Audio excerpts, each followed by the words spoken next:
Hello friends, आज का ये वाला वीडियो बहुत ही अलग रहने वाला है। अगर आप लोग ईटीएफ में इन्वेस्टिंग करते हैं या फिर ईटीएफ में इन्वेस्ट करने की सोच रहे हैं तो मैं कहता हूं सर 5 से 7 मिनट का समय निकाल के इस वाले वीडियो को आप जरूर देखना, क्योंकि ये वीडियो आपके लिए लाइफ चेंजिंग पार्ट हो सकता है इन्वेस्टिंग के लिए। तो आप लोग, मेरे को उम्मीद है कि ये वाला वीडियो 5-7 मिनट समय निकाल के जरूर देखेंगे, क्योंकि इस वीडियो के अंदर हम बात करने वाले हैं ईटीएफ में होने वाली सर बड़ी बड़ी गलतियों की, कि जो हर एक इन्वेस्टर करता है। सर हमने भी की है वो गलतियां, तो मैं चाहता हूं कि ये गलतियां आप ना दोहराएं, या फिर जो नए बिगनर्स लोग हैं वो ईटीएफ के अंदर ये वाली गलतियां रिपीट नहीं करें। अगर आप इन गलतियों से बच जाते हो तो मैं कहूंगा कि आप 3 से 4 साल के अंदर अपनी एक अच्छी वेल्थ क्रिएट कर सकते हो और अपने फ्यूचर के लिए बहुत अच्छी सेविंग भी कर सकते हो। तो कौन सी वो बड़ी बड़ी गलतियां हैं जिसका इंपैक्ट आपके पोर्टफोलियो के ऊपर पड़ता है, आपके प्रॉफिट के ऊपर पड़ता है, आपके ऊपर सीधा असर उसका पड़ने वाला है। तो ये गलती अगर आप नहीं करोगे तो आप बहुत अच्छी वेल्थ बना सकते हो। आप बोलोगे कि सर गलतियां कौन सी है, वो वाली बताओ। गलतियां गलतियां तो आपने बहुत बार कह दिया जी, उन गलतियों के बारे में ही अब हम बात करते हैं। देखो, हमेशा की तरह कहूंगा, बहुत मेहनत लगती है वीडियो बनाने के अंदर। सब्सक्राइब का बटन आप जरूर से प्रेस कर दीजिएगा। चलिए अब हम वीडियो की शुरुआत करते हैं।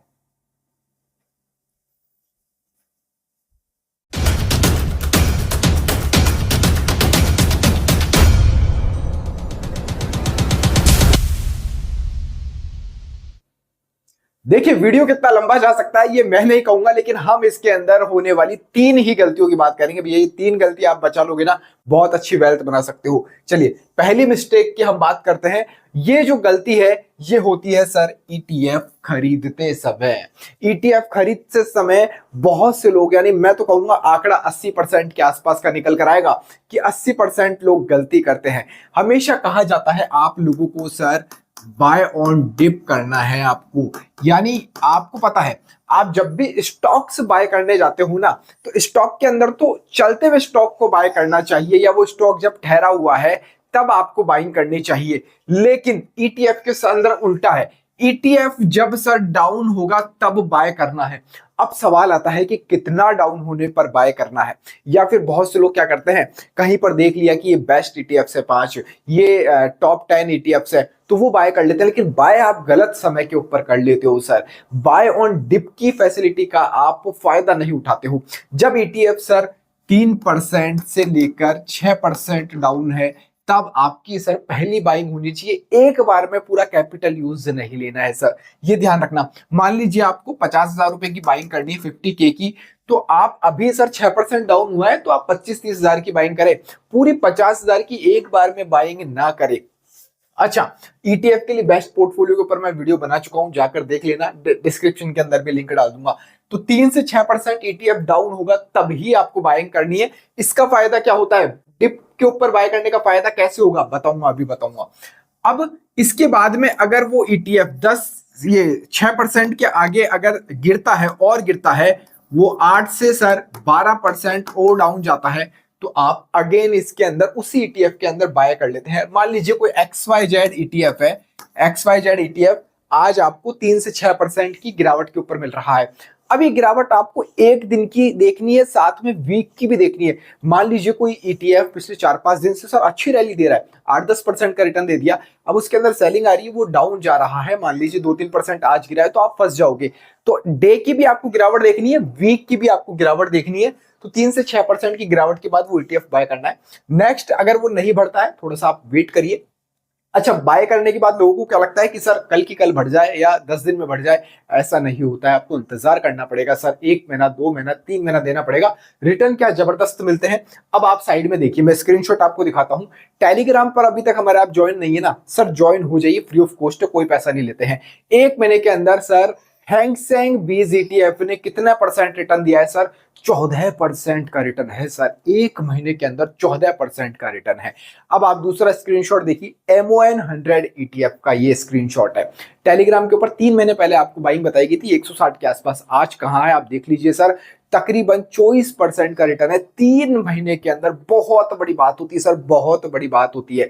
तो ये आप बाय ऑन डिप अपॉर्चुनिटी का फायदा उठाइए। थोड़ा सा वक्त लगेगा 2-3 महीने, लेकिन आपका रिटर्न अच्छा आप निकाल लेंगे। तो टेलीग्राम हमारा जरूर से ज्वाइन करके रखिए, ऐसी अपॉर्चुनिटी मैं फ्री ऑफ कॉस्ट आपको वहां पर बताता रहता हूं। तो ये हो गई बाइंग की बात, आपको बाय डाउन साइड में ही करना है।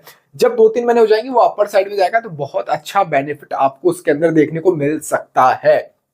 तो बाय ऑन डिप आपको करना है। अच्छा, बहुत से लोगों की क्वेरी क्या आती है, देखो आज का वीडियो ऐसे चलेगा, एकदम कॉमन जो मिस्टेक्स होती है उसके ऊपर ही मैं बताने वाला हूं। पूरी जो गलतियां हैं बहुत अच्छे से अगर आप इसको देख रहे हैं अभी तक, तो मैं कहता हूं थोड़ा आगे तक भी देखिए, बहुत अच्छी अच्छी नॉलेज आपको देखने को मिलने वाली है। तो 3 से 6% डाउन के ऊपर आप बाय कर रहे हैं। अब बात आती है कि सर हम बाय कैश के अंदर करें या एमटीएफ के अंदर करें, क्योंकि बहुत से लोग ये कहते हैं कि सर मार्जिन ट्रेडिंग फैसिलिटीज इसका आजकल बढ़ चढ़ के प्रचार किया जाता है, क्या ये सही है, क्या ये गलत है? देखिए, एमटीएफ मैं कहता हूं आपको सही भी है और गलत भी है। अब सही और गलत कैसे है?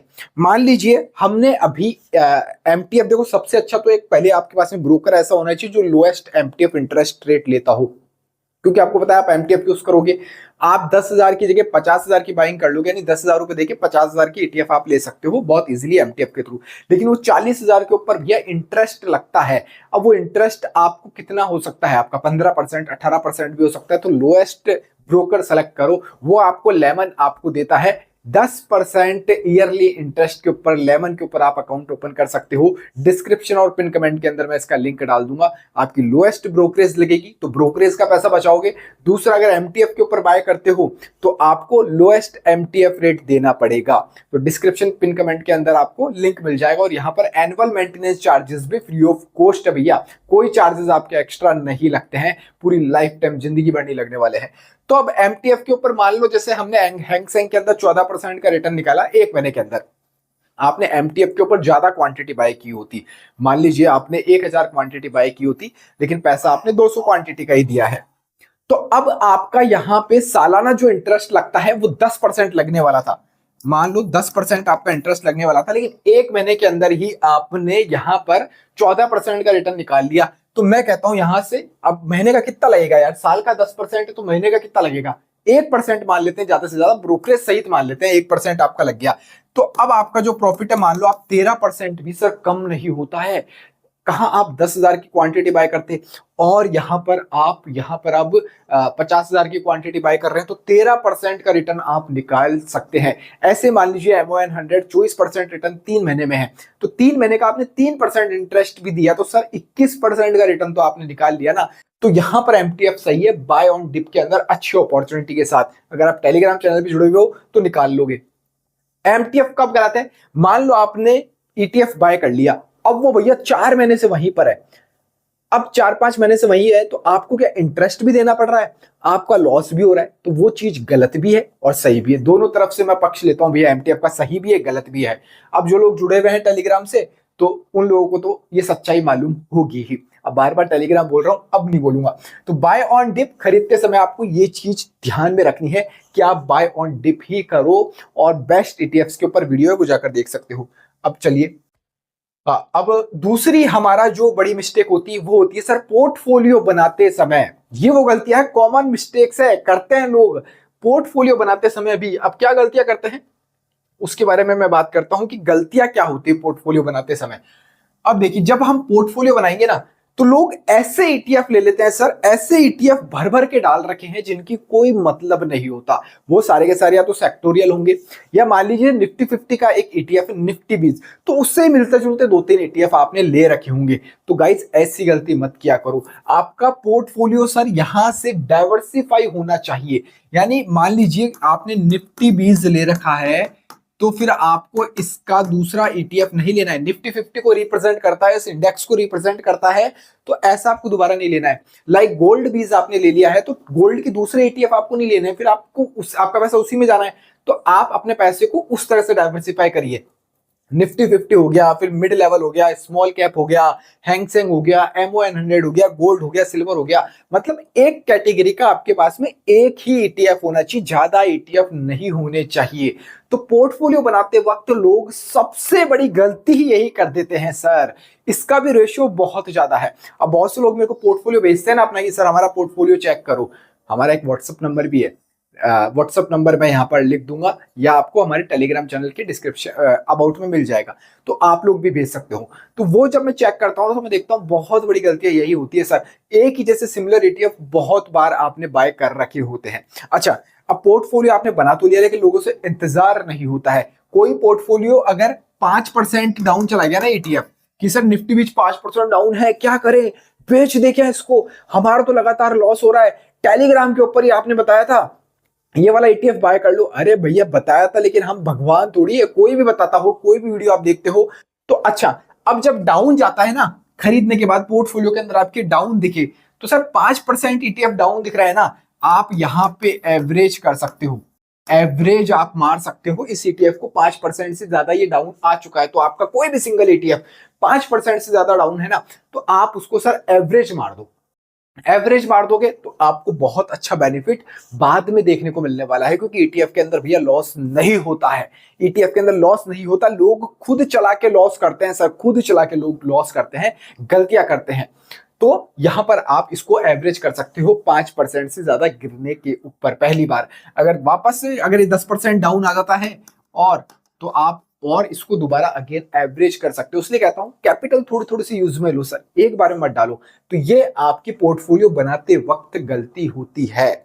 चलिए अच्छा, ये वाली मिस्टेक समझ में आ गई, पोर्टफोलियो की आ गई है, क्लियर हो गया, बाय करते वक्त समय की गलती आपकी यहां पर कवर हो गई है। अब बात आएगी सर ETF को सर हम होल्ड और सेल कब तक, कितने टाइम तक कर सकते हैं, ये बहुत कम लोग जानते हैं सर। ये वाली जो गलती है ये अक्सर सभी लोग करते हैं और इसके बारे में मैं कहूंगा बहुत कम लोगों को अवेयरनेस है। अब क्या गलती है, देखो सबसे पहले हम बात सेल की कर देते हैं। चलो सेल की करते हैं, होल्डिंग की तो आ चुकी है लगभग, ये तीसरी मिस्टेक है हमारी, इसके बाद में वीडियो खत्म होने वाला है। अगर आपको वीडियो पसंद आ रहा हो ना तो सर लाइक जरूर करना और अपनी राय जरूर देना। अब क्या है, सेल करते समय क्या गलती होगी, मान लीजिए मेरे पास में 1000 क्वांटिटी है निफ्टी, मैं एग्जांपल ले रहा हूं, कोई बाय एंड सेल का रिकमेंडेशन मत समझ लेना। निफ्टी 20 की मेरे पास में 1000 क्वांटिटी है और इसके अंदर मान लेते हैं हमको 20% का प्रॉफिट भी नजर आ रहा है, ये प्रॉफिट हमको 20% का नजर आ रहा है। अब आप बोलोगे राहुल जी 3-4 महीने के अंदर 20% का प्रॉफिट मिल गया है, मिल सकता है क्योंकि अभी गिरावट थी पिछले 4-5 महीने से, जिसने बाय और डिप किया होगा तो 15-20% का प्रॉफिट चल रहा होगा, कॉमन है। तो लोगों से क्या प्रॉफिट पचाया नहीं जाता है, जब प्रॉफिट हो रहा होता है ना ETF में, उसको वो पचा नहीं पाते हैं और बेच देते हैं, ये बहुत बड़ी गलती है। तो आपको इसको पचाना कैसे है, अब देखिए 1000 क्वांटिटी है, 20% का प्रॉफिट है कम से कम, तो आप मैं कहूंगा इसमें से सर 200 क्वांटिटी ही निकालिएगा, 200 क्वांटिटी सेल करनी है, बाकी 800 आपके पास में अभी भी बच रही है, 800 क्वांटिटी आपके पास में अभी भी बच रही है। अब ये प्रॉफिट आपको 6 महीने बाद, 1 साल बाद आप होल्ड रखिए। देखो ETF में इन्वेस्टिंग का मजा बहुत अच्छा है, इन्वेस्टिंग मतलब आप इन्वेस्ट कर रहे हो, ट्रेडिंग नहीं कर रहे हो कि आज के आज आपको प्रॉफिट हो, ऐसा आप नहीं कर रहे हो। तो यहां पर आपको ये प्रॉफिट फिर 30 से 35% हो रहा है, यही प्रॉफिट, ये प्रॉफिट वाली रो है, 30 से 35% प्रॉफिट हो रहा है। आपके पास अभी भी 800 क्वांटिटी है, आप अगेन इसको 200 बेच सकते हो, 200 और लेस कर दी, अब आपके पास में फिर भी 600 क्वांटिटी बच रही है। अगर मान लो आप यहीं पर 1000 क्वांटिटी बेच देते 20% प्रॉफिट पे, तो ये चूक जाते सर, यहां चूक जाते आप ज्यादा होने पर। अच्छा, अब आपको 2-3 साल हो चुके हैं होल्डिंग रखते हुए, या आपने और अपना पैसा इन्वेस्ट कर दिया है डिप्स आने पर। अच्छा, यहां से अगर मान लो मार्केट गिरता भी 30% जाने के बाद फिर वापस 5-7% गिरा, तो आप और पैसा डाल सकते हो, लेकिन हम एज्यूम कर रहे हैं कि आपने कोई पैसा नहीं डाला है, 600 क्वांटिटी अभी भी है, 2-3 साल बाद ये प्रॉफिट आपका 50% हो रहा है। फिर आप यहां पर सर अपनी इच्छा अनुसार 200 से 300 क्वांटिटी, मैं तो कहूंगा 200 क्वांटिटी बेचो, अभी भी आपके पास में 400 क्वांटिटी बच रही है।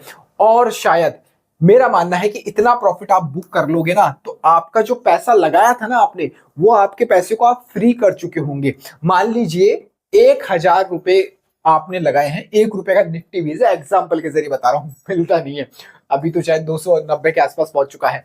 तो 1000 रुपए आपने लगाए हैं, अब आपने यहां पर बेचकर अपना 1000 रुपए सेव कर लिया है। अब आपका ये जो 400 क्वांटिटी होगी, या मान लेते 300 होगी, 200 होगी, ये प्रॉफिट वाली क्वांटिटी है सर, आपकी प्रॉफिट हुए हुए क्वांटिटी है। यानी अब आपका पैसा जो आपने लगाया है वो आप सेव कर चुके हो, एकदम आपका पैसा सेफ है। अब ये जो क्वांटिटी है ये प्रॉफिट वाली क्वांटिटी है, तो इसको सर रखो, आप लंबा रखो, 5 साल 7 साल रखो, मजा आने वाला। आपकी एज 25 साल है, 25 से 30 साल तो आपने ये वाला गेम कर लिया, फिर आप 35 साल 40 साल तक की एज में उनको रखो प्रॉफिट वाली क्वांटिटी। ये एक ETF की बात बता रहा हूं, ऐसे अगर आपने 10 ETF बना लिए ना प्रॉफिट वाली क्वांटिटी के, 200-300 क्वांटिटी के, क्या मजा आएगा, क्या मजा आएगा, कोई सोच नहीं सकता है क्या ईटीएफ के अंदर, क्योंकि मेरा एक पोर्टफोलियो ऐसा ही तैयार हो चुका है। अब उस पोर्टफोलियो को मैं जब भी देखता हूँ ना, मेरे को गिरे पड़े कुछ भी कहीं भी जाए मार्केट, लेकिन मेरे को मजा आता है क्योंकि मेरे मेरी कैपिटल सेव कर ली है। कैपिटल सेव करने के बाद में जो क्वांटिटी बची हुई है